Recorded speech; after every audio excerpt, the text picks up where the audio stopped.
Vamos a reflexionar en la palabra del Señor. Como dije, tomaremos la carta de San Pablo a los Efesios en el capítulo 4, versículo 1 al 3, para reflexionar en algo muy importante. Hoy vamos a reflexionar en 3 virtudes esenciales para mantener el vínculo de la paz en la iglesia.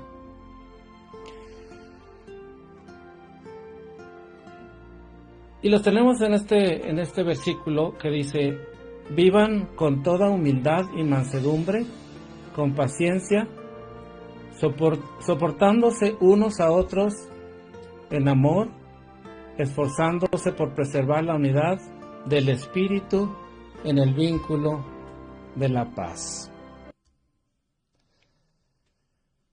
Gloria a Dios.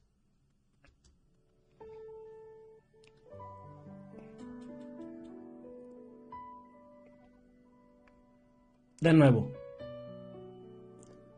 vivan con toda humildad, número 1. Con mansedumbre, número 2. Con paciencia, número 3. Y sopórtanse unos a otros en amor, esforzándose por preservar la unidad del Espíritu en el vínculo de la paz.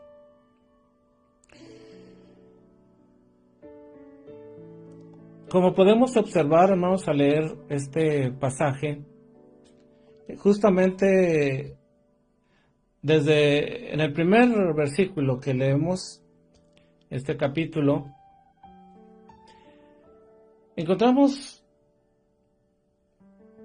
una cosa muy interesante de Pablo, algo que Pablo nos está diciendo. Y lo que está haciendo Pablo es un llamado a los hermanos a practicar en la vida o practicar la vida de acuerdo a su nueva posición en Cristo. Observen, les ruego, dice Pablo, que vivan de una manera digna de la vocación con que han sido llamados. Vivan de una manera digna. Esto nos da a entender, hermanos, que nosotros ya no somos gente ordinaria, gente común. Somos gente especial. Dios nos llamó para ser gente especial. Y por esa razón debemos observar una vida que dignifique esa nueva posición en Cristo. Y es que no podemos negar que cuando alguien es parte de un grupo o alguna sociedad, debe asumir la obligación de vivir de acuerdo con las reglas de ese grupo o sociedad. Por ejemplo, muchos de ustedes trabajan en algunas empresas maquiladoras. La empresa maquiladora, mientras está usted allí, le establece para usted reglas de cómo, hay algunos que incluso ponen reglas de cómo vestir, de cómo comportarse dentro de su trabajo, perdón, de cómo debe ser su trato para con los demás, etcétera, etcétera. Entonces, cuando nosotros ingresamos a la iglesia, debemos entender que el Señor, a través de su palabra santa, tiene reglas. Porque, déjenme decirles, si la persona pertenezca a un grupo u otro, incumple con la forma de vivir de ese grupo, entonces entorpece los objetivos del grupo y lo desacredita. Pensemos en esto.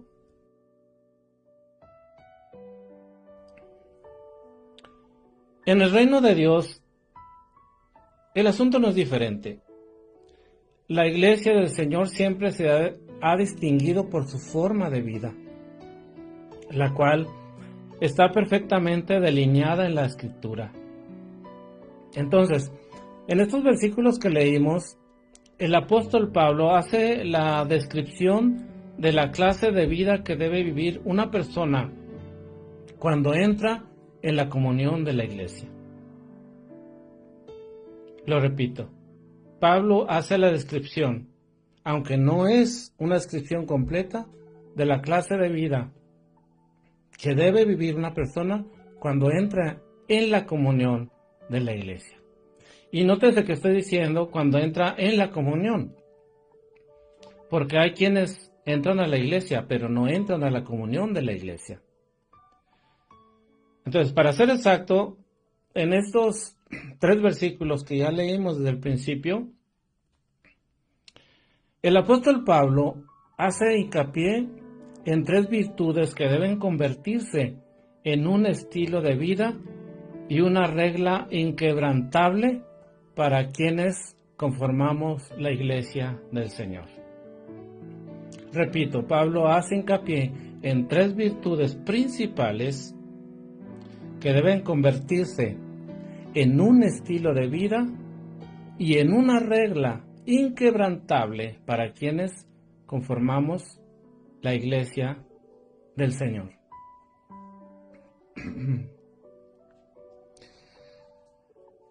La primera virtud que se menciona, por supuesto, como leímos, es la humildad. Vamos a hablar un poquito de la humildad.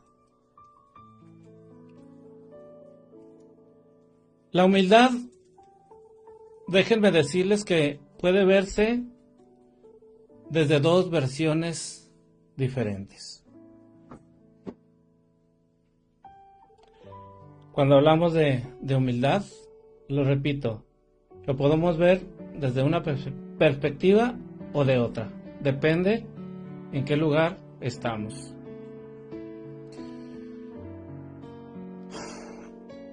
La humildad, hermanos, voy a hablar de la primera vertiente.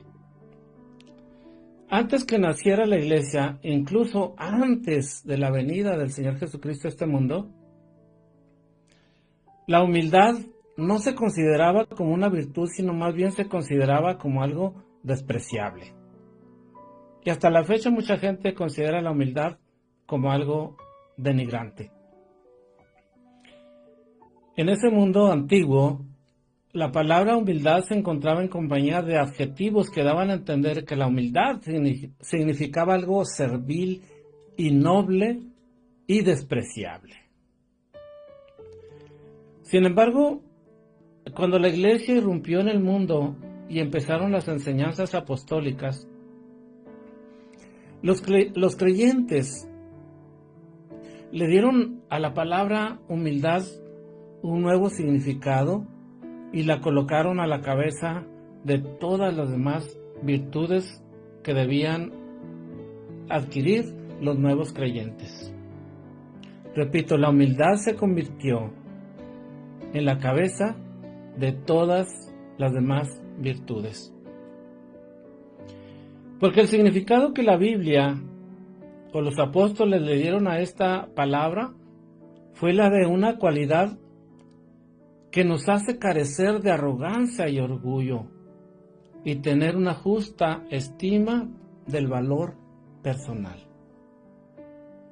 En otras palabras, desde la perspectiva bíblica, una persona humilde no es arrogante, no es orgullosa, ni presuntuosa, y siempre tiene su valía personal en un punto medio, es decir, siempre es una persona equilibrada. Así es que mientras los antiguos creían que ser humilde era algo despreciable, el Señor vino a traer una nueva forma de pensar en el que la humildad se convirtió en algo que detenía la arrogancia y el orgullo de muchos y los hacía subajarse al nivel de todos los demás hermanos. Cuando hay humildad en la iglesia, entonces todos los hermanos se consideran del mismo nivel. Nadie es más grande que nadie. Un versículo que debe abrirnos el entendimiento en cuanto a esta virtud, sin duda alguna, es Romanos, la carta a los Romanos en el capítulo 12, versículo 3, donde Pablo dice: digo pues a cada uno de ustedes, por la gracia que me ha sido dada, que nadie tenga más alto concepto de sí que el que deba tener. Más bien, que piense con sensatez, conforme a la medida de la fe que Dios repartió a cada uno. Observemos, hermanos, que en este versículo Pablo nos está diciendo que nuestra posición en Cristo no debemos considerarla ni que esté acá arriba ni que esté acá abajo, ni acá, sino en un punto medio. Es decir, dice Pablo, debemos pensar de nosotros mismos con sensatez, con cordura, todo de acuerdo a la fe que Dios nos ha dado. Esto es lo que yo llamo una valía personal equilibrada. Cuando alguien en la iglesia no es humilde y se cree superior a los demás, tiene un problema muy serio, y la iglesia tiene un problema muy serio. Pero cuando un hermano se cree menos que los demás, se siente bajo, se siente menospreciado, también tiene un problema. Dios nos trajo aquí para ser todos sus hijos por igual, con una misma medida. Así es que la humildad nos hace conocer nuestra verdadera posición en Cristo. Es más, la humildad nos lleva a preferir a nuestros hermanos antes que a nosotros mismos. La humildad pone a nuestros hermanos en la fe en primer lugar antes que nosotros. Así lo dice Pablo. Si leemos su carta a los Romanos en el capítulo 12, versículo 10, él lo dice de esta manera: en cuanto a honra, prefiriéndose los unos a los otros. Es decir, si se trata de honrar a alguien, honra primero a tus hermanos, hónralos a ellos. ¿Se fijan cómo es una nueva forma de pensar y de vivir, extraña para el mundo antiguo? Pero es una forma que Dios diseñó para su iglesia santa. Así es que si pensamos en esta otra nueva vertiente que le da el Señor a la palabra humildad, entendemos que la humildad no es un estado de vejación, sino el anhelo de una buena relación con Dios y nuestros hermanos en la fe. Así es, la humildad nace del corazón en un anhelo ferviente de tener una relación muy íntima con Dios y una excelente relación con la familia de la fe. Santiago dice en su carta universal que Dios resiste a los soberbios y da gracia a los humildes. Santiago 4:6. ¿Te miras? Dios resiste, es decir, no soporta a los soberbios, a los que están acá o que se creen que están acá, sino da gracia a los que se sitúan en el lugar que deben tener. Así es que la humildad es una virtud imprescindible para ser un verdadero discípulo del Señor. Escúchenme con atención. Si no hay humildad en el creyente, no puede ser discípulo del Señor. El mismo Señor lo dijo. En Mateo, en el Evangelio según San Mateo, capítulo 18, versículo 3 y 4, Él dice: de cierto les digo, que si no se vuelven y se hacen como niños, jamás entrarán en el reino de los cielos. Así que cualquiera que se humille como este niño, ese es el más importante en el reino de los cielos. ¿No les parece a ustedes extraordinario, asombroso que el Señor personifique la humildad en un niño? Si consideramos a los niños, nos vamos a dar cuenta que son una cosa bien especial. Cuando están pequeñitos, son inocentes, todo lo creen, son personitas que no le hacen daño a nadie, no tienen maldad en su corazón. El Señor personifica la humildad en los niños que se le acercaban buscándolo. Y le dice a los apóstoles, no pueden ser mis discípulos, no pueden entrar al reino, si no se comportan como estos niños, en su humildad. El mayor ejemplo de humildad que podemos encontrar en las Escrituras, por supuesto, es nuestro Señor Jesucristo, quien la última noche que pasó con sus discípulos, en un acto de humildad, les lavó los pies, según nos lo dice el Evangelio según San Juan, el capítulo 13, versículo 1 al 5. El Señor les lavó los pies. ¿Recuerdan ustedes que Pedro no quería que el Señor le lavara los pies? Porque Pedro no estaba dispuesto a humillarse a sí mismo para servir a los demás. El Señor es el supremo modelo de humildad. Es el modelo que debe ser imitado por todos los creyentes. Él mismo dijo en Mateo 11:29, aprendan de mí que soy manso y humilde de corazón. Así es que Pedro sabía estas palabras, las conocía y sabía que tenía que humillarse para seguir el ejemplo de su maestro y no estaba dispuesto a hacerlo. Por eso el Señor le dijo, si no dejas que te lave los pies, entonces no tienes parte conmigo. Es decir, no estás dispuesto a ser persona humilde. Es el ejemplo del Señor. Por eso Pablo, refiriéndose a este ejemplo, refiriéndose al Señor, este ejemplo de humildad, dijo, haya pues en vosotros este sentir que hubo también en Cristo Jesús. Él, siendo en forma de Dios, no estimó el ser igual a Dios como cosa a que aferrarse, sino que se despojó a sí mismo, tomó la forma de siervo y se hizo semejante a los hombres. Mas aún, hallándose en la condición de hombre, se humilló a sí mismo. ¿Te digas? Se humilló a sí mismo. ¿Cómo se humilló? Haciéndose obediente hasta la muerte y muerte de cruz. Y qué difícil ha de resonar esas palabras para muchos de nosotros cuando el Señor dice, aprendan de mí, que soy manso y humilde. Este es el ejemplo del Señor. Y es el mejor ejemplo que podemos encontrar de humildad. Así que esa humildad mostrada en la vida de nuestro Señor Jesucristo es la que debemos imitar en nuestra nueva vida en Cristo. Repito, esa humildad mostrada en la vida de nuestro Señor Jesucristo es la que debemos imitar en nuestra nueva vida en Cristo. ¿Cuántos estamos dispuestos a adoptar una vida como la del Señor? Es la pregunta. Pero ahora tenemos la segunda virtud mencionada en este pasaje. Y entonces pasamos a la mansedumbre.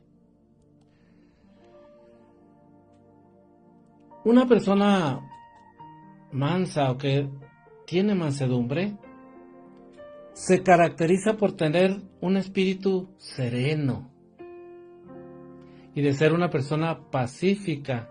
Y no solo pacífica, sino también pacificadora. Quien tiene mansedumbre es una persona amable. ¿Saben ustedes lo que significa una persona amable? Amable significa que es fácil de amar.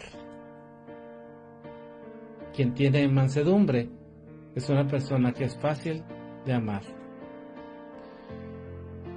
Quien es manso de espíritu no se deja arrebatar fácilmente por la ira. No se deja atrapar por la ira, especialmente ante las fallas de los demás. El peor enemigo de la ira y la desesperación es la mansedumbre. Si tú quieres vencer la ira y la desesperación, sé una persona mansa. Porque, repito, la mansedumbre es el peor enemigo de la ira y la desesperación. Ser un creyente de carácter afable nos conduce a tener una mejor relación íntima con Dios. Pero también nos ayuda a mejorar mucho la comunión unos con otros en la iglesia. Una persona entonces que no es mansa es fácil presa de la ira. Es una persona que se enoja rápido, fácil. Y creo que a muchos nos ha pasado eso. Las personas que tienen esta virtud son pacificadores. Son gente que se dedica a la paz. El Señor Jesucristo dijo en Mateo capítulo 5, versículo 9, bienaventurados los pacificadores, porque serán llamados hijos de Dios. Si pudiéramos decirlo de otra manera, diría, bienaventurados los mansos, porque ellos serán llamados hijos de Dios. Ya lo dijo Salomón, el sabio. Es mejor el que tarda en airarse que el fuerte, y el que domina su espíritu que el que conquista una ciudad. Fíjate qué palabras tan sabias de Salomón. El que tarda en airarse y el que domina su espíritu es mejor que el que se cree fuerte o el guerrero que conquista una ciudad. ¿Por qué razón? Porque la persona que tiene mansedumbre puede controlarse a sí misma, puede dominarse a sí misma para no caer en la ira ni en la desesperación. Se puede decir también que la mansedumbre es la virtud que nos permite sufrir con paciencia las ofensas que se reciben. Y se puede sufrir sin irritación, sin resentimientos o ánimo de venganza. La mansedumbre te libra del deseo de venganza. Si alguien me pidiera un ejemplo de mansedumbre, inmediatamente se me viene a la mente Moisés. Si en Cristo tenemos el mejor ejemplo de humildad, en Moisés tenemos el mejor ejemplo de mansedumbre. La Escritura dice, Moisés era un hombre manso, más manso que todos los hombres que había sobre la faz de la tierra. Más manso que todos los hombres que había sobre la faz de la tierra. Es decir, no había alguien más manso que él. Según nos dice el libro de Números, capítulo 12, versículo 3. Y estas palabras se escribieron justamente después de un altercado, de un problema que hubo con su hermana Miriam y su hermano Aarón, los cuales empezaron a murmurar contra él. Aunque en realidad esa murmuración ni siquiera iba dirigido a él exactamente. Fue una queja injustificada contra Dios mismo. Queja que, por cierto, Moisés rápidamente notó y censuró, según nos narra el libro de Números capítulo 12, versículo 1 al 15. Si ustedes ven este tipo de pasajes en la vida de Moisés, notaremos que Moisés sufrió muchos ataques, empezando por sus propios hermanos, los propios de la familia. Sufrió ataques del pueblo, sufrió ataques de sus enemigos, pero él tenía una característica muy especial. Él nunca pensó en vengarse, ni con la autoridad que él tenía, emplearla en contra de todas esas personas. Notemos cómo en los pasajes difíciles de su vida, él prefería siempre esperar en Dios. Siempre callaba y esperaba en Dios. Y sus palabras siempre fueron, esperemos a lo que diga el Señor. Este es un ejemplo de persona mansa. Si nosotros no tenemos esa clase de mansedumbre, créanme que a la primera provocación nos levantamos airados en contra de quien esté tratando de dañarnos. Es una reacción de todos los seres humanos. Pero quien a través de una nueva vida ha adquirido mansedumbre y sabe lo que es esto, nunca intenta vengarse ni salirse con la suya. Espera en Dios, porque sabe que Dios siempre tiene la razón.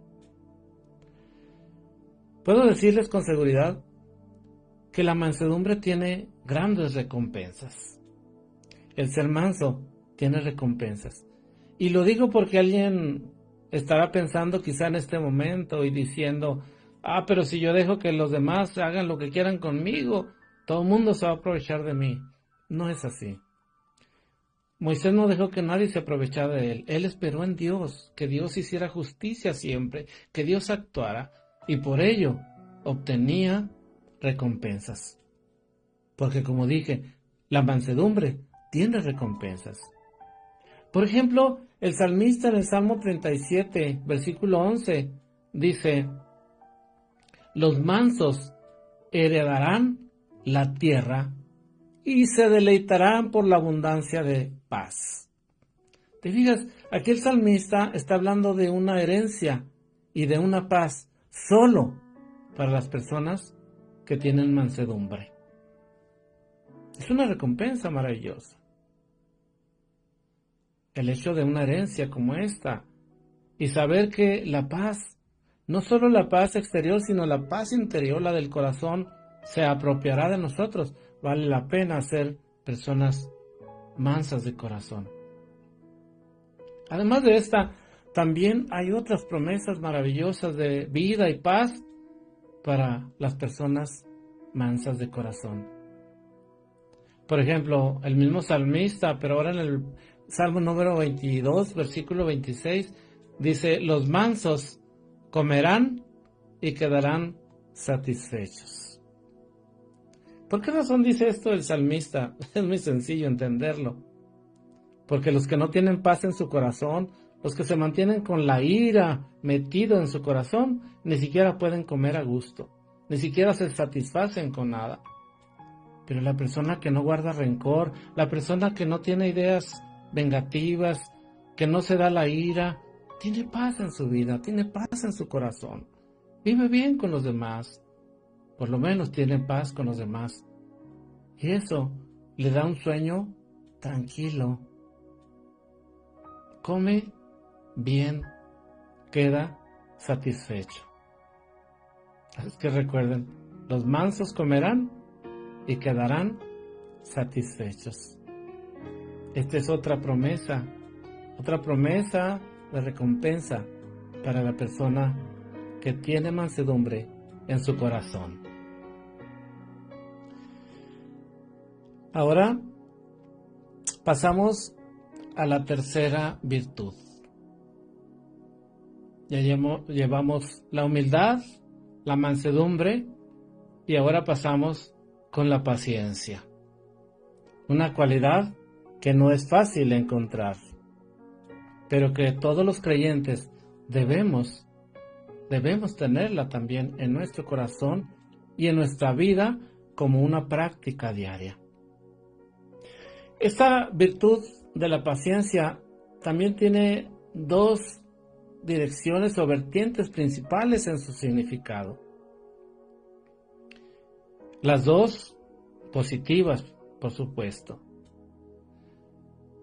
En primer lugar, la paciencia se describe como un espíritu que nunca cede y soporta hasta el final. Quien es paciente puede soportar hasta el final. La paciencia cristiana es el espíritu que nunca admite la derrota. Quien es paciente en el camino del Señor jamás va a permitir la derrota en su vida. Quizá llegue a sufrir pequeñas derrotas por ahí, pero sabe que la victoria final le pertenece. Por lo tanto, no se da por vencido ante ninguna desgracia ni sufrimiento, por ninguna desilusión o desánimo, sino que persevera hasta el fin. El que es paciente, repito, persevera hasta el fin. Así es que la paciencia nos ayuda a correr hasta el último tramo de nuestra carrera sin sufrir pérdida. La falta de esta virtud, por falta de paciencia, óiganme con atención, por falta de paciencia, muchos creyentes a través de los tiempos han abandonado el camino de Dios, porque no han podido sufrir con entereza las luchas y las pruebas propias del reino de Dios. Sí, porque la Escritura dice muy claro que quien quiera vivir como justo tendrá que sufrir persecución. Y si el justo con dificultad se salva, ¿dónde aparecerá el impío y el pecador? Es un camino difícil. Este es un camino duro. He escuchado muchos predicadores que dicen, no, ven a Cristo y todo va a estar bien, pura felicidad. No es cierto, ven a Cristo y prepárate para una lucha continua contra el mal. Una lucha contra el viejo hombre que habita dentro de ti, la vieja naturaleza. Prepárate para muchas luchas, pero también prepárate para muchas victorias en el Señor. Pero quien no entiende esto y no es paciente, quien no sabe esperar en Dios hasta el último momento, entonces, hermano, solo entonces, abandona el camino de Dios. Porque no pueden sufrir con entereza y con paciencia.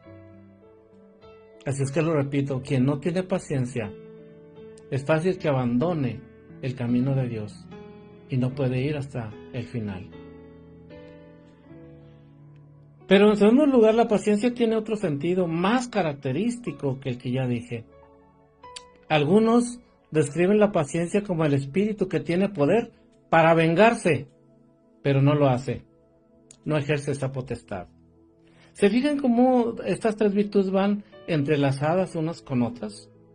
Tienen que ver con la buena relación como familia de Dios y nuestra buena relación con Dios. La Biblia en el Nuevo Testamento aplica la paciencia en repetidas ocasiones a Dios mismo.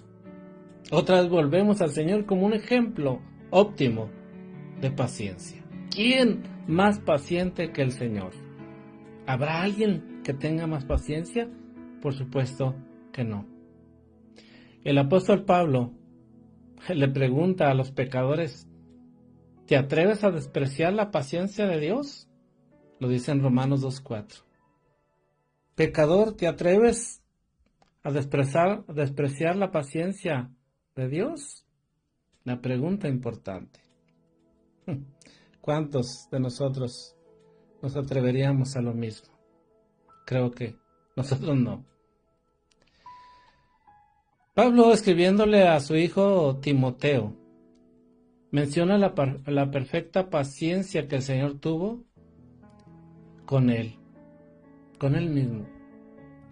Él ejemplifica la paciencia de Dios en su propia vida. En 1 Timoteo capítulo 1 versículo 16 dice, por esto hallé misericordia. Observen, por esto hallé misericordia, para que en mí como el primero, Jesucristo demostrara toda su paciencia, como un ejemplo para los que habrían de creer en Él para vida eterna. Qué hermosa es la paciencia de Dios. Aquí Pablo nos está diciendo claramente cómo actuó la paciencia de Dios en él. Todos sabemos quién era Pablo antes de su conversión. Todos lo sabemos. Sin embargo, él dice que a pesar de tantos males que causó, Dios esperó pacientemente el momento de encontrarse con él en el camino rumbo a Damasco. Pedro habla de esto mismo. El apóstol Pedro dice que Dios ha sido paciente en todos los tiempos.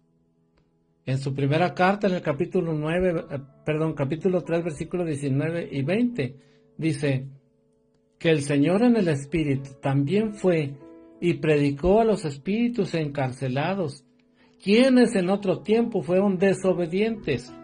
Fíjate bien, cuando la paciencia de Dios esperaba en los días de Noé durante la construcción del arca, en la cual unos pocos, es decir, 8 personas, fueron salvadas por medio del agua. Así es que esto concuerda a lo que está diciendo Pablo. La paciencia de Dios tiene un propósito y debe ser un propósito, debe ser un gran ejemplo para nosotros también que vivimos en ese propósito. Así es, haciendo alusión al mismo Pedro,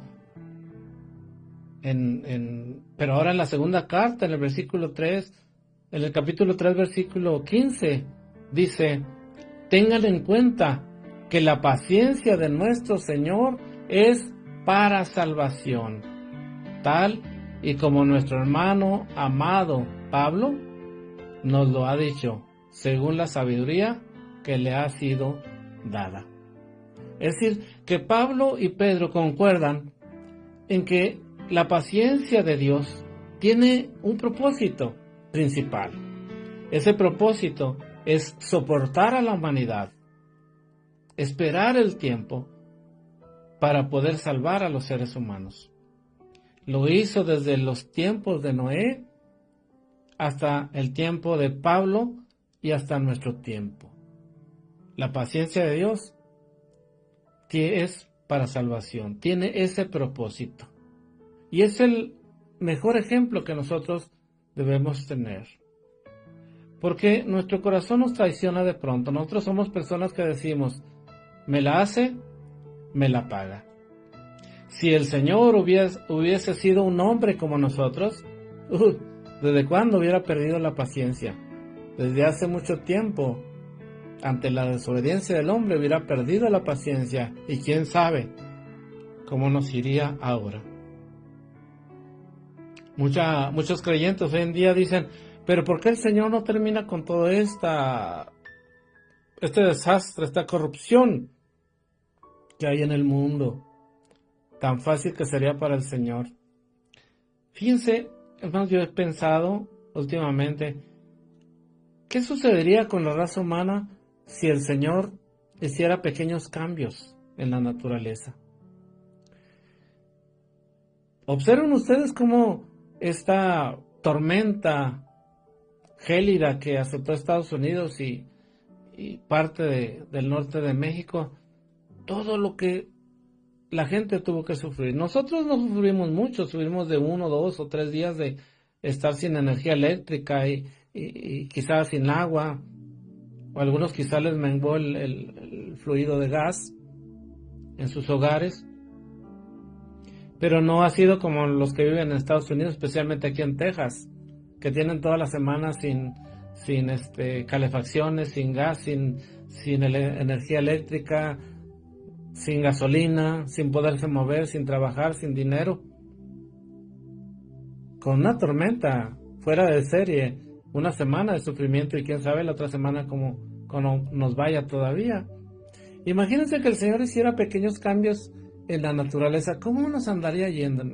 Imagínense que el Señor dijera: ya me tienen cansado, le voy a aumentar unos 10 grados al sol de calor, o le voy a quitar unos 10 grados de calor al sol para que se empiecen a congelar. ¿Qué sería de nosotros, hermanos?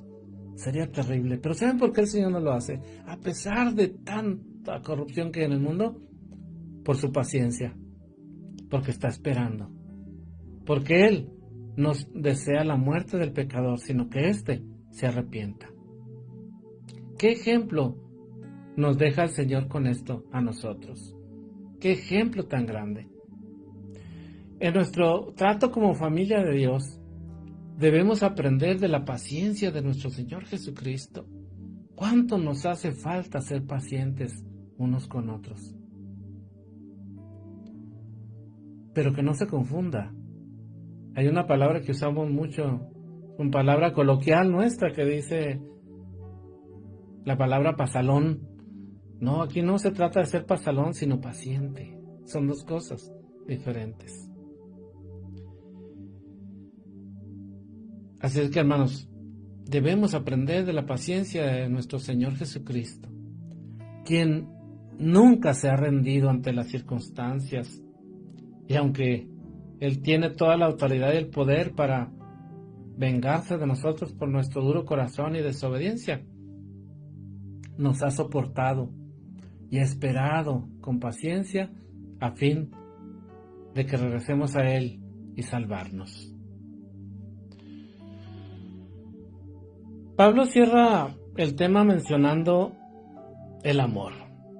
¿Por qué incrusta el amor en estas tres virtudes? Porque lo presenta como un regulador de la humildad, de la mansedumbre, pero sobre todo de la paciencia. La paciencia tiene que ser regulada por el amor. No el amor cualquiera, sino el amor de Dios. El amor que ha sido sembrado en nuestros corazones. En ese tiempo que se escriben las cartas de Pablo, el amor entre creyentes era algo tan nuevo en el mundo, algo tan desconocido para la gente, que los escritores cristianos como Pablo, Pedro y otros tuvieron que inventar una palabra para definirlo. O no sé si lo tomaron del antiguo griego, una palabra rara que jamás nadie usaba. La palabra ágape. La palabra ágape, que se refiere al amor de Dios y al amor entre la familia de Dios, era una palabra tan rara que nadie la usaba en ese tiempo. Pero Pablo la empezó a usar, haciendo hincapié en que el amor de Dios derramado en el corazón de los creyentes era un amor especial y diferente al que se experimentaba en el mundo. Y ese amor, ese ágape, es el amor que lo da todo sin esperar nada a cambio. En ese sentido, el amor no es meramente un sentimiento emocional, sino también es de la voluntad. Es decir, hace lo que debe hacer. Entonces, Pablo presenta el amor, lo repito, como un catalizador, pero también un regulador de las virtudes cristianas. De hecho, las tres virtudes que ya mencionamos, es decir, la humildad, la mansedumbre y la paciencia, carecen de todo sentido o se convierten en mera hipocresía si no están reguladas por el amor.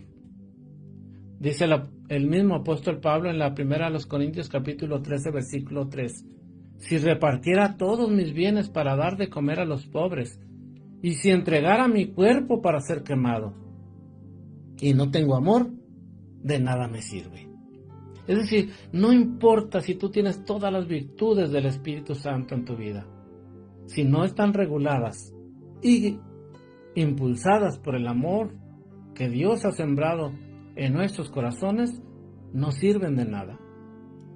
Por eso, Pablo incrusta aquí el amor, para que entonces entendamos que aquí no hay simulación, no debe haberlo, sino debe haber sinceridad de nuestra parte y de todos los hijos de Dios. Entonces, cuando estas grandes virtudes que hemos mencionado de la nueva vida en Cristo, humildad, amabilidad y paciencia, son reguladas por el grande amor de Dios en nuestros corazones, entonces hay paz dentro de la familia de Dios. Y la paz, dice Pablo, es un vínculo que nos mantiene perfectamente unidos. Se fijan, una cosa lleva a la otra. Las virtudes deben ser observadas, practicadas por nosotros, reguladas por el amor, y todo esto en conjunto trae paz al corazón del creyente, paz al corazón de la iglesia, y se puede vivir perfectamente unidos en esa paz. La exhortación urgente que nos presenta Pablo en este pasaje es para que quienes lean su carta muestren el interés pertinente en mantener la unidad del cuerpo de Cristo, la cual debe caracterizar a la verdadera iglesia de Dios. Esa es la característica de la iglesia de Dios, la unidad como cuerpo de Cristo. Por eso dijimos al principio, si no se vive de acuerdo a los lineamientos establecidos por Dios en la Escritura, se rompe la armonía de la iglesia, se promueve la rebeldía y la enemistad. Si estos principios, si estos valores, si estas virtudes no están funcionando en nosotros como pueblo de Dios, entonces tenemos serios problemas. Esto trae como consecuencia el descrédito de la iglesia como cuerpo de Cristo. Imagínense una congregación que no tiene paz, una congregación donde no hay paciencia, una congregación donde no hay mansedumbre, no hay amabilidad, donde no hay humildad. Entonces la gente se burla de ello. Por eso son tan importantes en el concepto del apóstol Pablo. Así es que finalmente la paz se puede definir como la correcta relación entre las personas. Cuando hay paz, hay una correcta relación. Esta unidad, esta paz, esta relación correcta se puede conservar solamente de una manera. Lo repito, observando y practicando las virtudes de la nueva vida en Cristo: humildad, mansedumbre y paciencia. Quiera Dios ayudarnos para que nosotros podamos vivir bajo esas reglas que la Escritura nos pone. Si así es, qué bueno, y si no, tenemos trabajo que hacer. Bendito sea el nombre del Señor. Gracias a Dios. Oremos. Amado Padre Celestial, te damos muchas gracias. Gracias, Señor, por tu palabra santa. Tu palabra es la verdad. Tu palabra siempre trae el consejo adecuado para nuestra vida y nuestro corazón. Señor, hoy hemos aprendido algo muy interesante, algo que debe regular nuestras relaciones y que debe conducirnos a tener un mejor trato, una mejor comunión como iglesia, pero también una relación más íntima contigo. Ayúdanos a vivir de acuerdo a los lineamientos, de acuerdo, Señor, a las formas que tú estableces en tu palabra santa. Que tu palabra no sea, Señor, solamente algo pasajero en nuestra vida, sino que podamos practicar lo que aprendemos, lo que escuchamos de ella. Ayúdanos a todos, a toda esta gran familia de la fe, Señor, a conservarnos ahí y a vivir unidos, porque esto es como un ensayo, Señor, para la vida futura. Yo lo sé, en la eternidad, en el lugar que nos tienes destinado junto a ti, Señor, viviremos toda una eternidad juntos y tenemos que aprender ahora a vivir bien con todos, y no solo con aquellos que pertenecen a la congregación donde asistimos, sino a todos aquellos creyentes que han sido lavados con tu sangre y que viven en cualquier parte del mundo. Ayúdanos, Padre Celestial, en el nombre de Jesús. A ti sea la honra, la gloria y la alabanza.